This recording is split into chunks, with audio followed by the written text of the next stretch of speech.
తిరుమల వెళ్ళినప్పుడు lucky dip ఎక్కడ వేస్తారన్న అని చెప్పి చాలా మంది అడిగారు. సో అసలు ఈ లక్కీ డిప్ అంటే ఏంటి? ఆ దేవదేవుణ్ణి 30 నిమిషాల నుంచి ఒక గంట సేపు స్వామివారి దగ్గరుండి చూసే దర్శనాలండి ఇవి. సో ఇది వచ్చేసి సిఆర్ఓ ఆఫీస్, మీకు ఈ వీడియోలో కనిపిస్తుంది. సో లెఫ్ట్ సైడ్ కిందికి వెళ్తేనేమో రూమ్స్ ఉంటాయన్నమాట. సో అలాగే రైట్ సైడ్ చూస్తే మీకు ఆర్జిత సేవా కౌంటర్ అనేది కనిపిస్తుంది.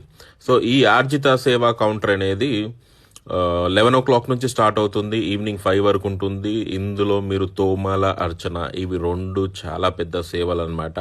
సో స్వామివారిని ఇంచుమించుగా ఒక గంట సేపు చూడొచ్చు. నియర్ బైలో ఉండి చాలా దగ్గర డిస్టెన్స్లో ఉండి స్వామివారిని చూసే అవకాశం ఉంటుంది.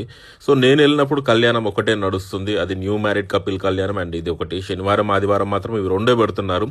రిమైనింగ్ డేస్లో అన్ని సేవలు ఉన్నాయి. సో మీరు బోర్డు మీద చూసి మీకు ఆ రోజు ఏ సేవ ఉందో, లేకుంటే ఏ సేవకి మీరు చేసుకోవాలనుకుంటున్నారో ఆ సేవకి రిజిస్ట్రేషన్ చేసుకోండి. సో స్వామివారి దయ ఉంటే తప్పకుండా మీకు ఆ లక్కీ డిప్లో కలుగుతుంది.